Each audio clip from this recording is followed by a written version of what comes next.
Bizarre Brain Comics.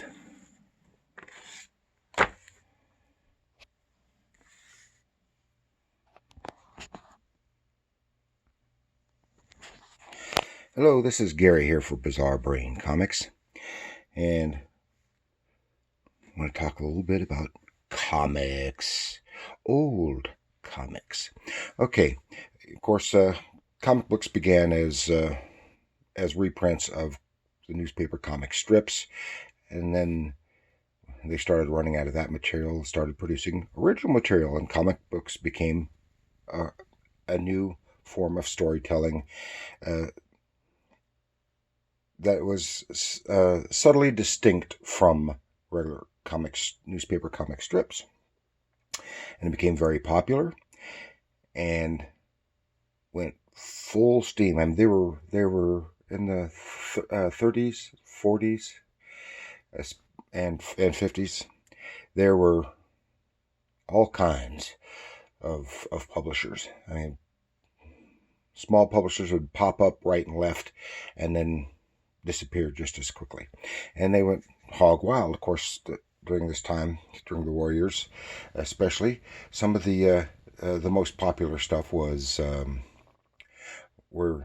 the superhero comics. Of course, the term superhero hadn't been coined yet. That wasn't until the 60s.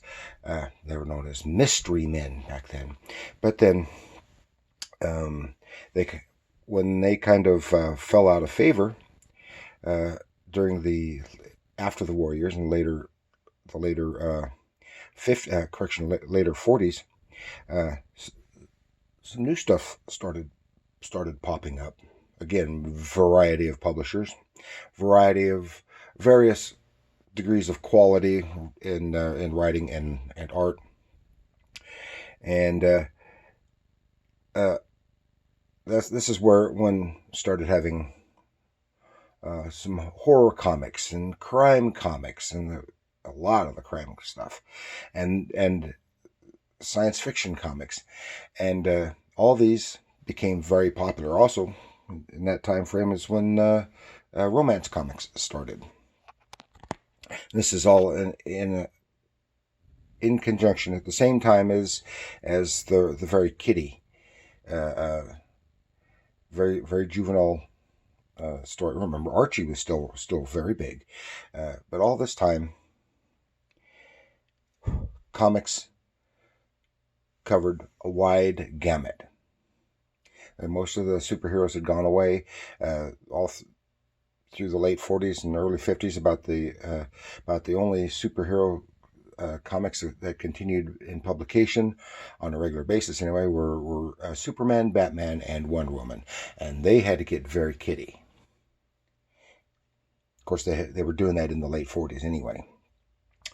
But some of the publishers were realizing that during the war years, a lot of the soldiers started reading comics, and when they came back home, they were still reading comics, and a lot of this stuff was geared more for an adult audience, but kids still read them too.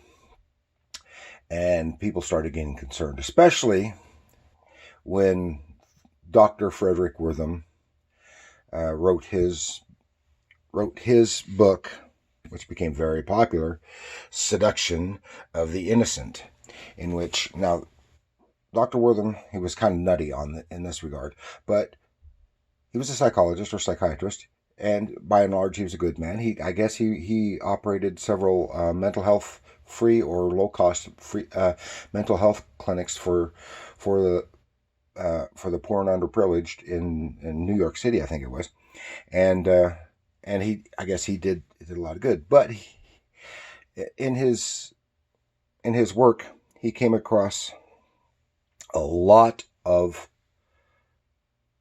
juvenile delinquents, and he found that in his work, virtually all these juvenile delinquents at one time or another read comic books. And he incorrectly concluded, because he forgot to take into a control group, he forgot to take into account that kids who weren't juvenile delinquents were also reading the same comics. But he erroneously concluded that comics were causing juvenile delinquency.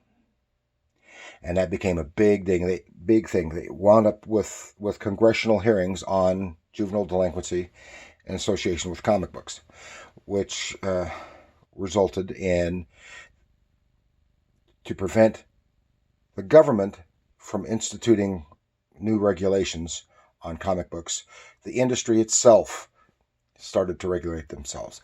That's when they instituted the Comics Code Authority, and that virtually all publishers had to abide by the Comics Code Authority. And basically, Dell Comics was the only one, because at the time they were the big boy, and all their stuff was geared for kids and considered very wholesome, and they got to go to bypass the Comics Code Authority just by sheer size. But everybody else had to have Comics Code Authority, and it was very restrictive on what the stuff that could be done, and they cracked down hard on, especially on crime comics and horror comics, and it virtually killed those. And in their stuff, the whole code seemed geared to specifically kill EC comics. That was their bread and butter. The hard-hitting action-adventure, horror, crime, science fiction was their bread and butter, and their humor, and brand of humor too, from Mad Comic, was all targeted. And so Bill Gaines, who by then just said, I'd had enough, and he discontinued the entire EC comic book line, with the exception of Mad. And that he made into the full-sized black and white magazine to bypass the Comics Code Authority. Wish he had done that with the horror and science fiction as well. But then that's when Mad magazine transitioned from the comics to the magazine and became very, very popular for decades. But then, and they were known especially for their horror and science fiction. Then, along in the mid 60s, because their stuff was becoming popular again, people wanted to see and read it. Then in the mid 60s, 64, 65, 66, with Ballantine Books brought out these four, and to my knowledge, it was only these four. If there were others, I've never seen or heard of them. Of course, their main title, Tales from the Crypt. Everyone knows Tales from the Crypt, the comics, the movies, the TV show, even the animated series of Tales from the Crypt. And Tales from the Crypt with the Crypt Keeper and stuff. So they come out with these books, and these four paperback books, and two of which are horror, and two of which are science fiction. Of course, I have Tales from the Crypt here, and these are the four that I got. They're in rough shape. I just wanted to show you these in kind of rough shape. I got them second, third hand, and you can see Tales from the Crypt. Great Frank Frazetta cover, painted cover. Yeah. That's horrifying. And this, of course, putting in paperback size, allowed them to, of course, go to the bookstores and be sold on the regular bookshelves. But it was still comics. And what they did here, there were some changes in the occasionally in the artwork and stuff, and this featured all their horror hosts, the Crypt Keeper, the Vault Keeper, and the Old Witch, and the Crypt of Terror. So that goes back to the Crypt of Terror, which is before they changed the title to Tales from the Crypt. You can see that Jack Davis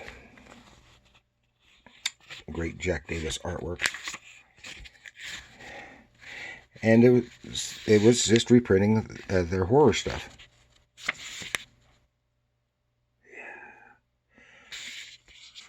A lot of Jack Davis in this one, but of course they had to break it up so that you have to turn it this sideways to get a full page. And of course, EC Comics was known for superior writing and their superior artwork, and they were the first major publisher to actually encourage their artists to sign their work. So, because most artists, fans were in the dark about who most of the artists were doing comics, but they soon learned who was who with EC. You can see all these. Oh, that what, Cayman? I think that's Cayman. I'm not sure. I can't remember. But you can see all this weird all through the house. Peace on Earth. Santa Claus and a horror.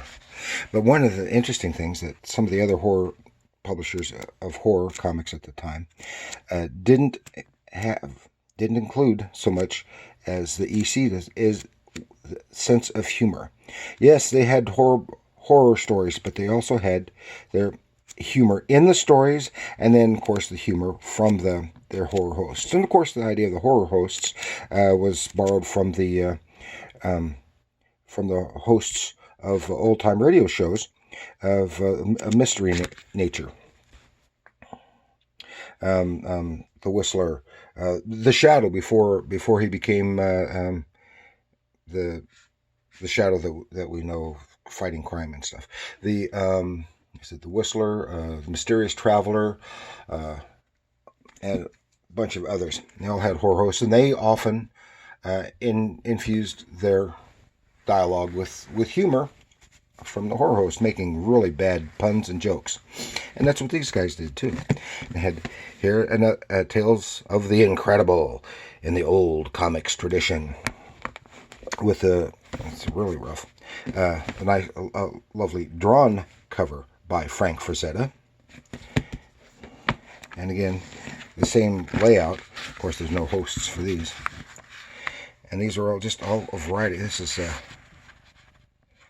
Wally Wood. That's some nice Wally Wood stuff. Yeah, that's definitely Wally Wood. And no, that one's Al Williamson. And some of the others are Wally Wood. That's Wally. Oh, I think it's a combination. That's Wally Wood. And really beautiful. So this looks mostly Wally Wood, not exclusively though. Some great stuff. Good science fiction. Don't miss Tales from the Crypt.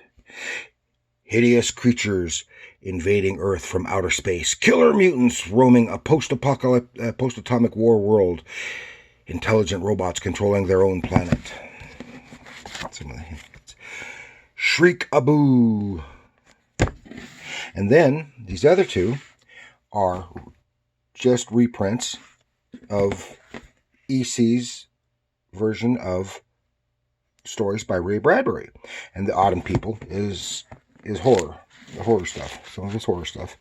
Again, the same artists and writers who did the adaptations. Some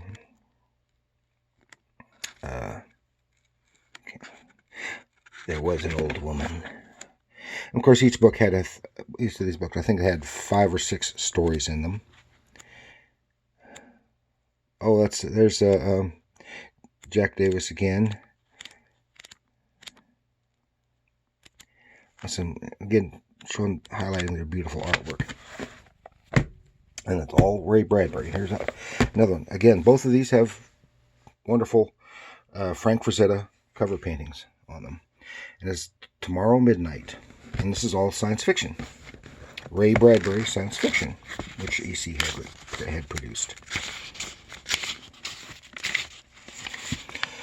Punishment Without Crime. More stuff. The beautiful artwork here. Good girl art. There's Al Williamson again. It's from I, Robot. Wally Wood, Mars is Heaven.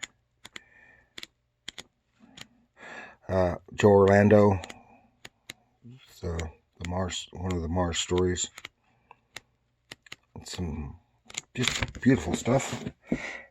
And of course, these books then prompted new interest in the EC stuff. And that's why the original EC stuff is almost impossible to get now. But it became very collectible.